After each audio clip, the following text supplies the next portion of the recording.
संगत जी, आइए सत्संग की शुरुआत करते हैं और सत्संग के लिए इनवाइट करते हैं महाजन आंटी को। आंटी आप प्लीज आए गुरु जी का सत्संग शेयर करें। जय गुरु जी की। सबसे पहले गुरु जी का बहुत बहुत शुक्राना कि आज मौका दिया है अपना गुणगान करवाने का। गुरु जी का गुणगान, गुरु जी की का सत्संग कोई भी किसी में भी हिम्मत नहीं कि कर सके, लेकिन बहुत अच्छा मौका दिया है गुरु जी ने। तो कोशिश करेंगे कि आप तक अपने एक्सपीरियंसेस जो गुरु जी के साथ हुए हैं हमारे, गुरु जी के जाने के पास जाने के बाद जो जो हमारे साथ एक्सपीरियंस हुए हैं अच्छे, वो सब शेयर करूं। और मैं महाजन आंटी, ये वैसे तो मेरा नाम सुदेश महाजन चलता था, लेकिन गुरुजी ने महाजन आंटी कहते थे, उन्होंने नाम डाला था ये हमारा।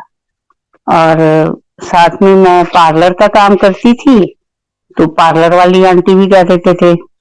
जो उनका मन होता था वो चलता था। जय गुरु जी की।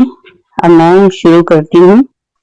गुरु जी के पास जाना, हम बोल देते हैं कि हम सानिध्य में गए, जो भी होता है स्टेट, जो हमारी आंखों के सामने होता है।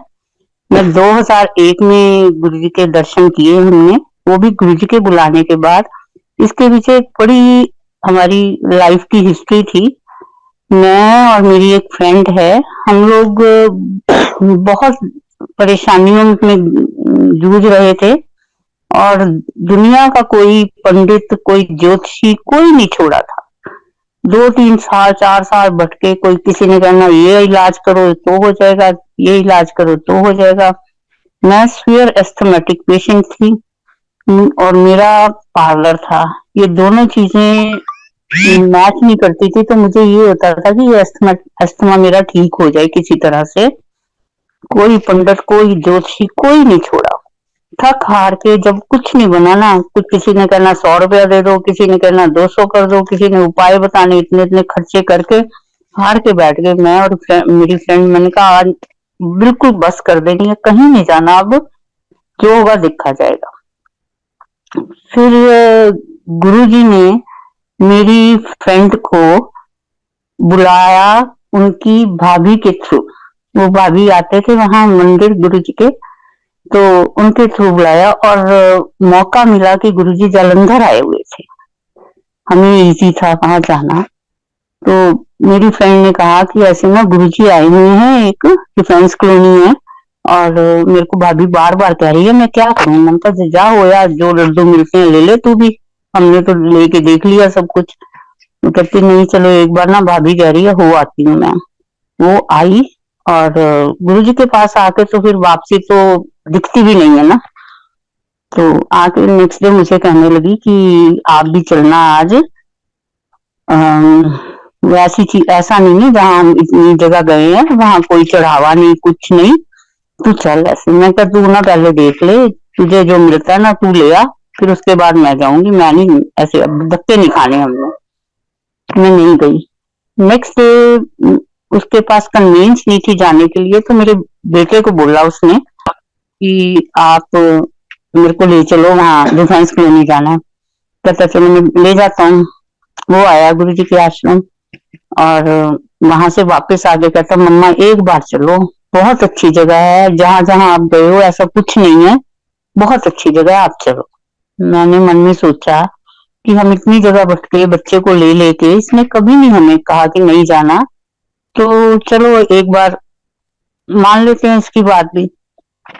गए गुरु जी के, जाके अपनी फ्रेंड के साथ ही गई, और जाके मेरी बारी आई डिफेंस कॉलोनी, ये इधर डिफेंस कॉलोनी में सीढ़ी के नीचे जगह होती है ना, वहां मुझे बैठने को मिला, और मेरी फ्रेंड अंदर रूम में गुरु जी के जो दरबार लगता है जहाँ, वहां।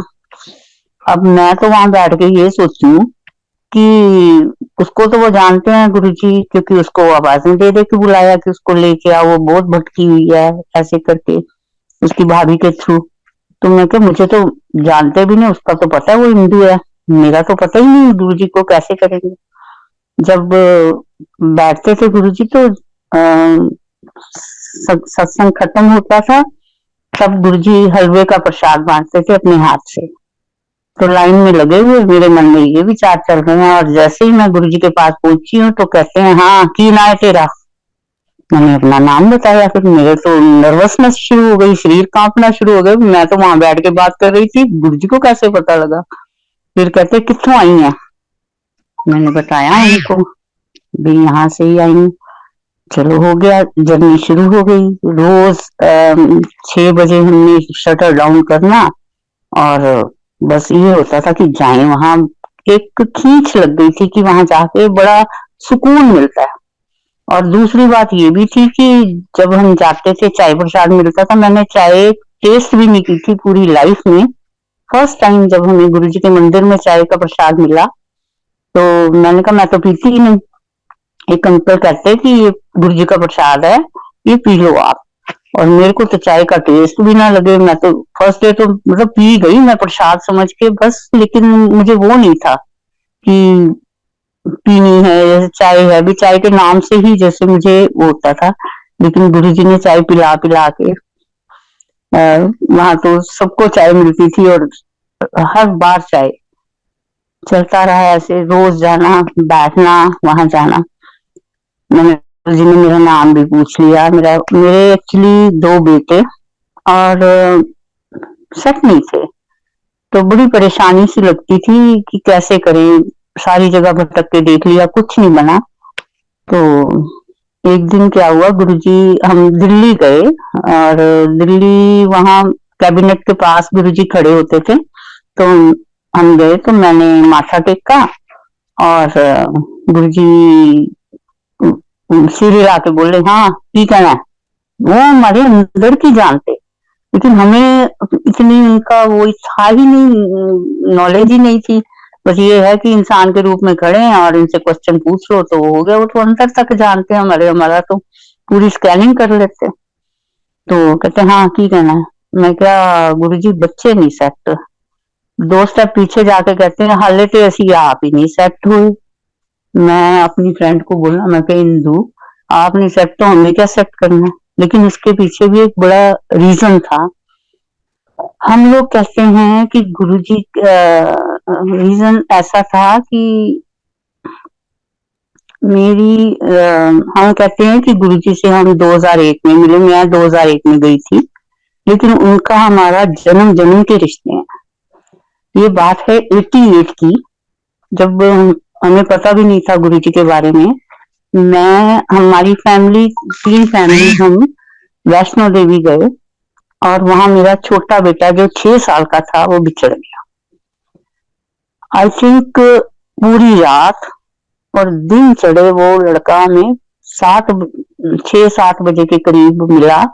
और उस दौरान जो हम सबकी हालत थी कि वहां बारिश का माहौल, आंधी तूफान और बहुत गंदा माहौल। इस दौरान बिछड़ गया बच्चा हमारा, और है सिर्फ 6 साल का। इतनी परेशानी, इतनी परेशानी, कभी ऊपर कभी नीचे। मैं तो बैठ गई वहीं पे। मेरा शुरू से महामाई में बहुत विश्वास था। मैं किसी को नहीं मानती, मैं गुरुजी को भी नहीं इतना मानती थी जब मेरा महामाई पे विश्वास था। लेकिन वो विश्वास मेरा उस दिन टूट गया महामाई से भी। और जब 6-7 घंटे के बाद वो बच्चा मिला हमें, लेके हम वापस आ गए घर। लेकिन मैंने महामाई का ना मतलब छोड़ दिया सब कुछ, सिर्फ कंजक देती थी और सब छोड़ दिया कि मैंने नहीं आज के बाद मानना। इतना दुख, इतना तकलीफ चलता रहा है। उस दौरान फिर गुरुजी के दर पे आना शुरू हो गए। अब बैठे हुए थे गुरुजी, तब दिल्ली चले गए थे, तो हम जाते डेली थे मंदिर। जाके एक बार बैठे और वहां गुरु संगत ने ध्यान लगाना सिखाया। वहां बैठ के ध्यान लगा रहे हैं, और गुरुजी कहते हैं, अक्टूबर का महीना था। गुरुजी ने हाथ ऐसे जैसे मार के बोलते हैं ना, तो बोले नराते रख। मैं क्या गुरुजी आप तो व्रत छुड़वाते हो सबके और मुझे कह रहे हो नराते रख। मैं चुप। मैंने पास ही मेरे निर्मल आंटी बैठे थे, बड़ी पुरानी संगत है वो भी। मैंने कहा आंटी ऐसे ऐसे गुरुजी ने ध्यान में कहा है कि नराते रखो। तो गुरुजी कहते, आंटी कहते हाँ रखो नराते, कोई बात नहीं, गुरुजी जिसको कोई आज्ञा देते हैं तो वो करते हैं। मैंने कहा वो तो व्रत तुड़वाते हैं। कहते नहीं कोई बात नहीं, आपको आज्ञा मिली है रखो। मैंने नवरात्रे रखने शुरू किए। फर्स्ट टाइम रखा, नेक्स्ट टाइम फिर जैसे टेलीपैथी से मेरा कनेक्शन बन जाता था, ध्यान लगता था, तो उनसे पूछा गुरुजी अब फिर रखने हैं नवरात्रे नेक्स्ट टाइम आए तो? कहते तेरे काम हो गए सारे। मैंने कहा ओके कोई बात नहीं, रखेंगे। रखती रही, नवरात्रे रखती रही। मैं सीवियर एस्थमेटिक थी, मेरी मम्मी को भी सीवियर अस्थमा था, और मेरा पार्लर पे जो काम था उसके लिए भी थोड़ा सा इस चीज से कस्टमर भी अवॉइड करते हैं नो डाउट। तो मैंने उनको बोला कुछ नहीं, लेकिन चलता रहा ऐसे ही। एक दिन मैं बैठे हुए, सॉरी मैं भूल गई बीच में क्या। हाँ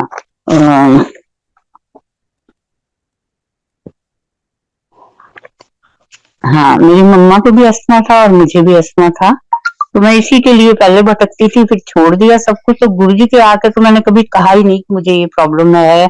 जैसे भी है बस अच्छा लगता था उनके पास जाना, उनके साथ बैठना।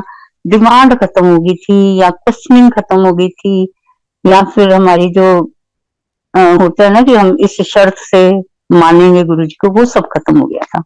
फुल डिवोशन जैसे होती है वो हो गई। अब गुरुजी ने कहा नवरात्रे रखो, मैंने नवरात्रे रखने शुरू कर दिए।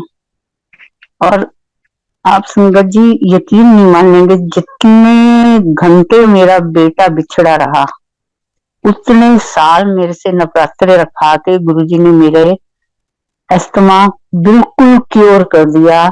आज की डेट में मुझे 10-12 साल हो गए हैं आई थिंक कि मेरा अस्थमा बिल्कुल क्योरेबल है।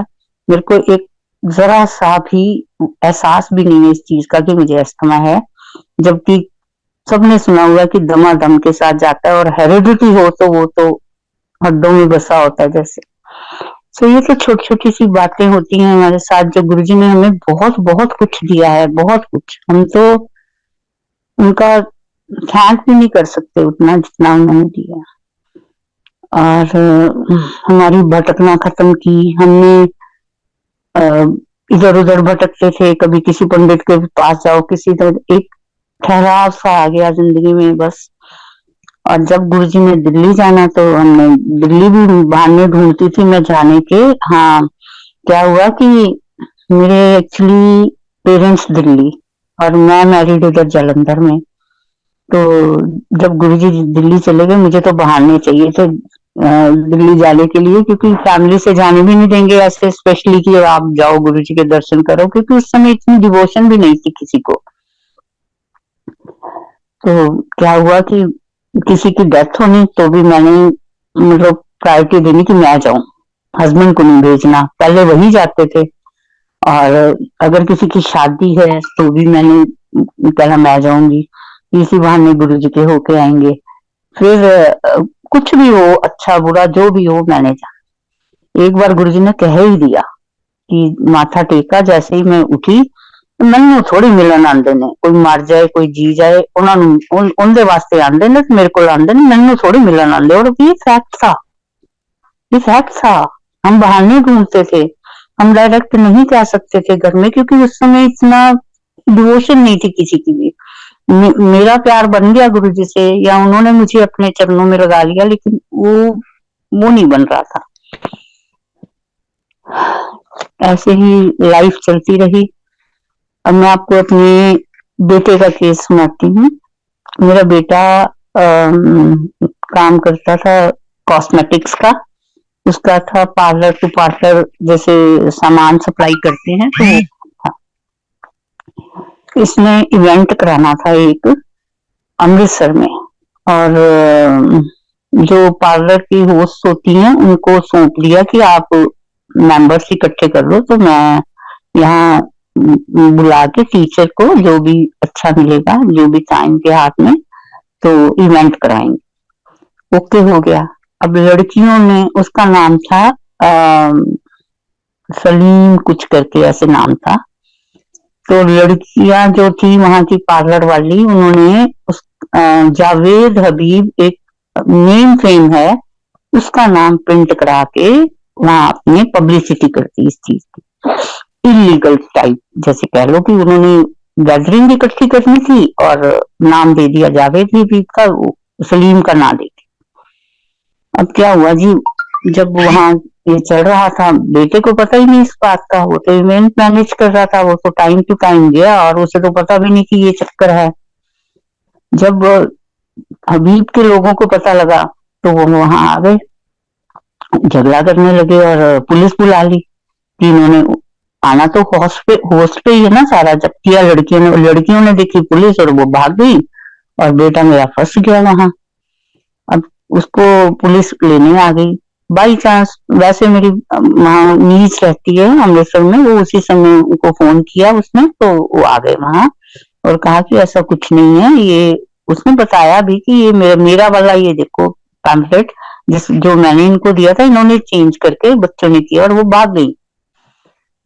तो कर करा के मेरे को जब फोन आया तो मैं बहुत परेशान हुई, कहता मम्मा फिर पुलिस लेके जा रही है। ऐसे मैं बैठ गई गुरुजी के दर पे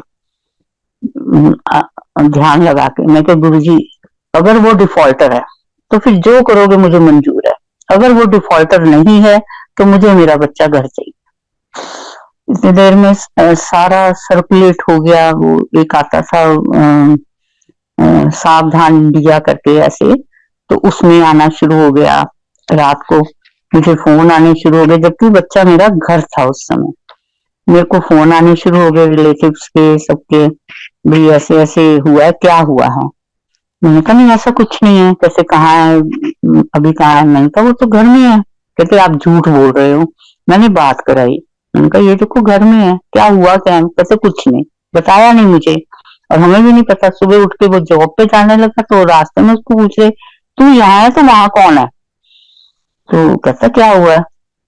फिर बताया उन्होंने कि ऐसे ऐसे रात को न्यूज आई है उसमें सावधान इंडिया में, बता रहे हैं ऐसे फ्रॉड किया है, ये किया है, वो किया है, हबीब के नाम से उसने ऐसे किया।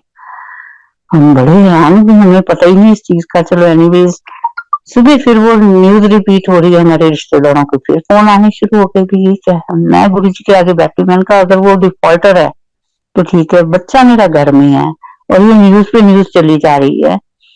फिर वो काम पे गया तब उससे भी यही क्वेश्चनिंग, बट मैं एक मन में मेरे एक सेटिस्फेक्शन थी कि ही इज नॉट डिफॉल्टर, वो बिल्कुल ठीक है। जो भी हुआ है ये मिसअंडरस्टैंडिंग है जो भी है, और ये इतने से नाम ये करके उसकी लाइफ में पता नहीं क्या गुरुजी ने काट के इतनी सी बदनामी भी। बच्चा ऐसे है, पुलिस में है, वो मेरे घर में बैठा है, इससे क्या उसके कष्ट काटे मैं नहीं जानती।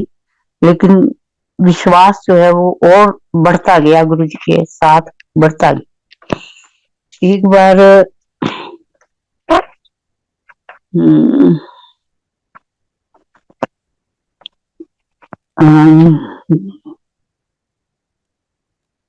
हाँ जी, ऐसा हुआ कि हाँ जी, अब बेटा जब बड़ा हुआ तो उसकी शादी के लिए गुरुजी रोज गए वहां।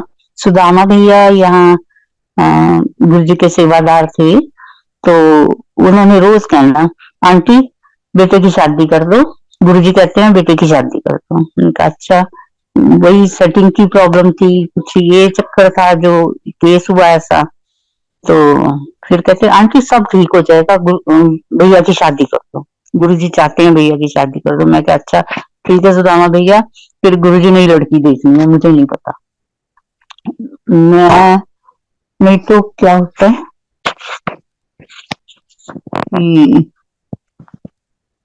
हेलो,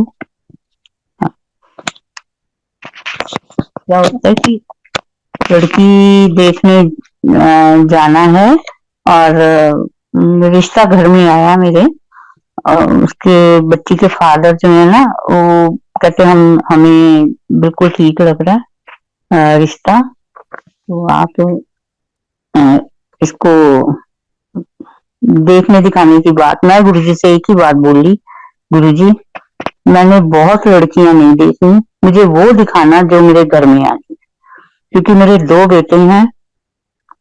कहीं ये ना हो कि वो कहे कि इसकी अपनी लड़की होती तो ये ना नुकर करती कैसे होती, है ना।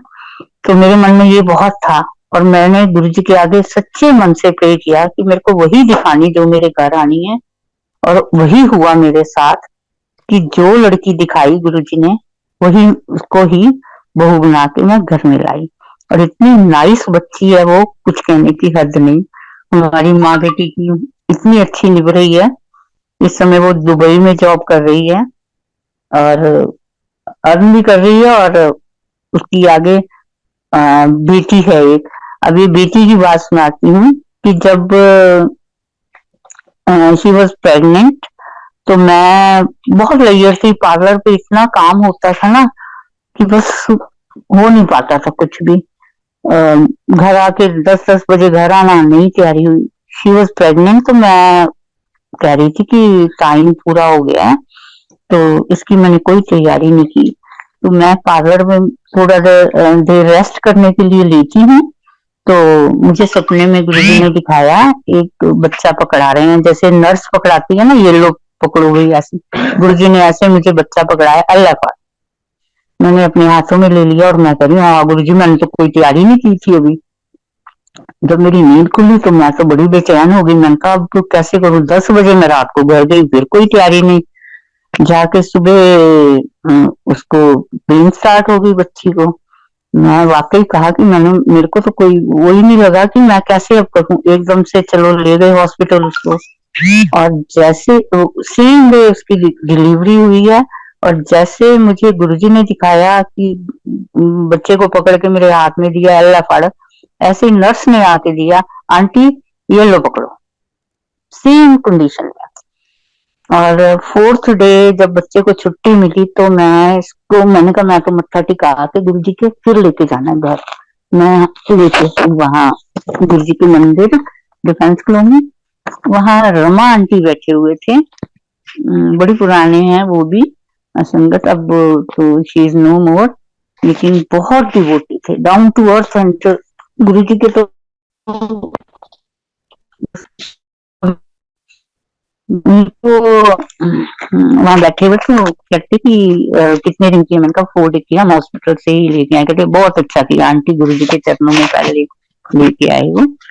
तो कहते नाम क्या रखा है इसका, मैंने कहा मैंने तो अभी कोई नाम नहीं रखा, जो गुरु जी कहेंगे। कहते फिर श्रद्धा नाम रख दो। वहां गुरु जी ने इसको नाम दिया, और रमा आंटी के मुंह से निकलवाया। और बड़ी अच्छी बच्ची है मेरी। मतलब गुरु जी कैसे कैसे ब्लेस करते हैं, ये उनके तरीके अपने हैं, हम लोग कुछ नहीं कर सकते इसमें। उसका करने का तरीका ही अलग है। और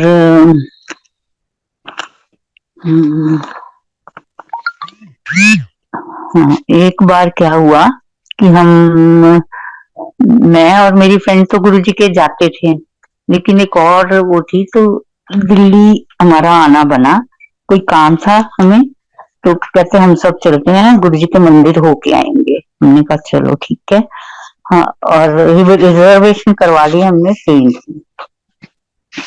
उस दिन क्या पता लगा, जब सुबह तैयार होकर निकले हैं तो गाड़ी जो है वो 5 घंटे लेट है।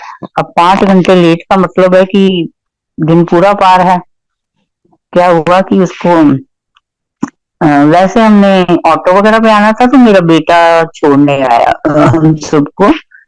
तो जब वो निकल के गया, तो छोड़ के निकल गया, तो फोन किया हमने कि गाड़ी तो 5 घंटे लेट है। कहता फिर घर आना है वापस। मैंने कहा नहीं, हमें बस स्टैंड छोड़ो, तो हम जाएंगे जरूर। हम 3 लोग थे, हम बस में बस स्टैंड उसने हमें छोड़ा। मतलब सोर्स बनाया ऐसे कि हमारा उस दिन क्या कष्ट काटा मैं नहीं जानती। कि हमें पहले स्टेशन पहुंचाया, स्टेशन 5 घंटे गाड़ी लेट है, वो उसका सॉर्ट आउट निकलवाया। बेटा गाड़ी पे छोड़ने आया था, अगर हम ऐसे वैसे आते तो जाना भी मुश्किल लग जाना था। बस पे छोड़ के गया हमें। तो बस पे हम सफर करके, टायरिंग सफर बहुत ज्यादा, और हम पहुंचे दिल्ली। और बीच में जब बस रुकती है ना खाना खुना खाने के लिए, तो वहां जब हम उतरे बस से, तो बस के फ्रंट पे वर्डिंग्स लिखी होती है ना, तो उसमें वर्डिंग लिखी थी, जो तो प्रेम खेलंदी चाह सिर तर तली गली मेरी आओ। मैंने कहा गुरुजी आज क्या परीक्षा ले रहे हो हमारी, कि मतलब अगर तुम्हें हमसे प्यार है तो सिर तली पे रख के भी आओ। ठीक है, ओके। चले गए हम। और उस दिन गुरुजी ने पता नहीं हमारे क्या कष्ट काटे। हम जैसे ही अंदर एंटर किए, वन बाय वन गुरुजी ने हम तीनों का नाम लिया। मुझे जानते थे, मेरी फ्रेंड को जानते थे, और एक अननोन थी जो फर्स्ट टाइम गुरुजी के दर्शन करने आई, उसको भी जानते थे गुरुजी। गुरुजी तो खैर जान ही जाने, हमें तो धीरे धीरे बाद में पता लगा। निर्मल आंटी बाई चांस वहां बैठे हुए थे, तो कहते कि बाद में हमें जब मंदिर में मिले ना, तो कहते आप वहां दिल्ली आए थे, तो गुरुजी ना एक एक का नाम लेके ब्लेस कर रहे थे। पहले आपका नाम लिया, पहले फ्रेंड का नाम लिया, इंदू आई है, ये पार्लर वाली भी आ रही है, फिर कहते अच्छा गीता भी आई है। मतलब ऐसे करके कर रहे थे। कहते उस दिन आपका पता नहीं क्या उन्होंने कष्ट काटा। मैं हमें नहीं पता, हम तो ऐसे धक्के खा के आए थे आंटी। भाई उस पे बस पे भी ऐसे लिखा था, जो तू प्रेम खिलंदी चाह सिर तर तली गली मेरी आओ। कहते हाँ सच्ची है। और ऐसे इस तरह से गुरुजी देखो हमें आराम से हमारी परेशानियों से मुक्त करते हैं, हमारे दुखों से मुक्त करते हैं, हमारे कष्टों से मुक्त करते हैं। इतनी बड़ी प्रॉब्लम मेरी सॉर्ट आउट कर दी सांस की, जो मैं अब मेरी एज 8+ हूँ मैं, लेकिन मुझे कोई प्रॉब्लम नहीं है। और मेरी मदर इन लॉ की हमने डेथ देखी है अस्थमा के कारण। सो गुरुजी जो है ना, मतलब पे ब्लाइंड फेथ करना, जैसे किंतु परंतु नहीं। थोड़ा सा मैं कुछ ये भी कहना चाहूंगी कि अब जो संगत जुड़ रही है ना, वो थोड़े से अपने प्रोटोकॉल बना रहे हैं। ऐसे गुरुजी के प्रोटोकॉल पे हम चलेंगे ना, सिंपल सत्संग करवाते गुरुजी, कोई उसमें धूमधाम नहीं, कुछ नहीं। हाँ, उनके गुरुजी के बर्थडे होता था, गुरुजी शिवरात्रि के बड़े फंक्शन होते थे, और बड़ा सिंपल। अब भी वहां जैसे लंगर चलता है वैसे लंगर चलता था। एक आध बार जरूर हुआ है फंक्शन ली जैसे बफेज लगते हैं, लेकिन वहां बफे भी लंगर ही लगना है। लंगर है, उसमें अपनी थाली में जितना डालना है वो डाल लो, कर लो, ले लो, वेस्टेज नहीं करने देते थे। इतना सिस्टमैटिकली, इतनी संगत को संभालना और ये करना, ये गुरु जी ही कर सकते। हमारे एक सत्संग और करती हूँ कि मैं, मेरा बड़ा बेटा जो मुझे लेके गया गुरु जी के पास, आज वो इस दुनिया में नहीं है। उसकी बिफोर 1 मंथ एक्सपायर हुआ वो घर में, और गुरुजी उसको बड़े आराम से अपने पास ले गए हैं। मुझे उनके पास दिखाई देता है एक ये मेंटली सेटिस्फेक्शन है कि वो गुरुजी के पास है। जाना तो सबने है एक दिन, कोई जल्दी कोई बाद में, लेकिन हमारे पेरेंट्स के बैठे हुए वो चला गया, तो इसलिए थोड़ा सा दुख लगता है। लेकिन गुरुजी बहुत हौसला देते हैं, हर एक रिश्ते को निभाते हैं, हर एक का साथ देते हैं, हर कदम कदम पे साथ देते हैं, और हमें ब्रेन वॉश करते हैं हमारा। और अगर हम इन चीजों को मानते हैं तो फिर तो गुरुजी के हम उनको सच्ची वो कर रहे हैं, अदरवाइज पीछे लगने का भी कोई फायदा नहीं होता। जैसे ना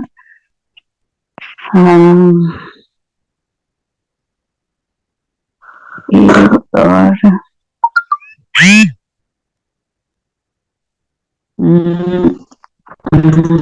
एक सेकेंड।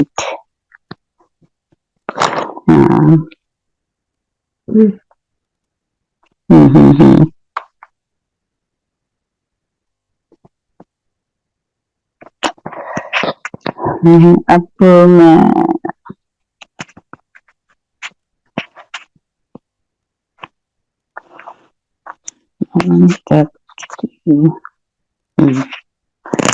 बात तो गुरुजी बिल्कुल नहीं करते थे, लेकिन हमारी क्वेश्चनिंग जो है ना चलती रहती थी अंदर अंदर, और बाहर भी बट अब जब जाते हैं जैसे कोई वो नहीं मिलता सामने। मंदिर में रश भी बहुत हो गया, लंबी लंबी लाइनें लगती हैं। हाँ, ये कहते होते थे कि हाँ, एक बार लाइन में लगे हुए थे हम लोग, और एम्पायर स्टेट की बात है, बहुत रश था मंदिर में, और गुरुजी हाथ ऐसे कर करके, आ जाओ जल्दी जल्दी आओ, टाइम बहुत थोड़ा है। हमने सोचा ये 2007 में गुरुजी ने चोला छोड़ा है ना, तो शायद 7 की ही बात है। तो हाथ आगे कर करके ऐसे कहते, जल्दी जल्दी आओ, वक्त बहुत थोड़ा है। तो हमने कहा पता नहीं आज मंदिर जल्दी बंद होना है, तो गुरुजी ऐसे कह रहे हैं अभी जल्दी जल्दी आओ। लेकिन जब पता लगा कि ऐसे हुआ है, मैं अपने पार्लर पे काम कर रही थी, तो मेरे को मेरी फ्रेंड ने आके बताया कि गुरुजी ने चोला छोड़ दिया। मैंने कहा पीछे हट, ऐसे बकवास करती है। मैं कहा ऐसे कैसे चोला छोड़ दिया, अभी हम कल तो मिल के आए हैं। नहीं सच्ची कह रही हूँ, हो रहा है। नहीं, मैंने कहा मैं यकीन ही नहीं कर सकती, पर ना यकीन करने वाली बात भी नहीं थी। फिर हम दौड़े मंदिर। मंदिर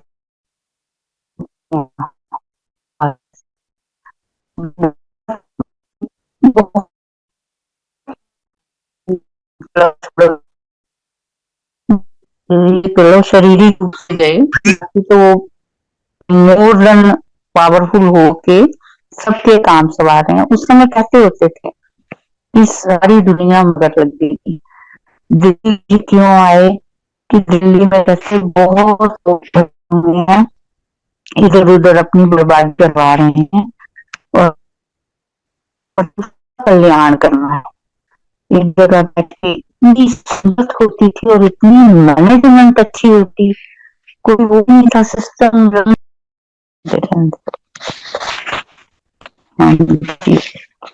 जी की बीच में प्रॉब्लम थी, टेक्निकल प्रॉब्लम से चलती है। तो गुरु जी का बारे में कुछ भी कहना हमारे बड़ी बात वाली बात ही है, और उनको समझना ये सब तो बस की बात ही नहीं है, क्योंकि रब को कोई नहीं समझ पाया। चोट भी देते हैं तो वो हमारे भले के लिए है।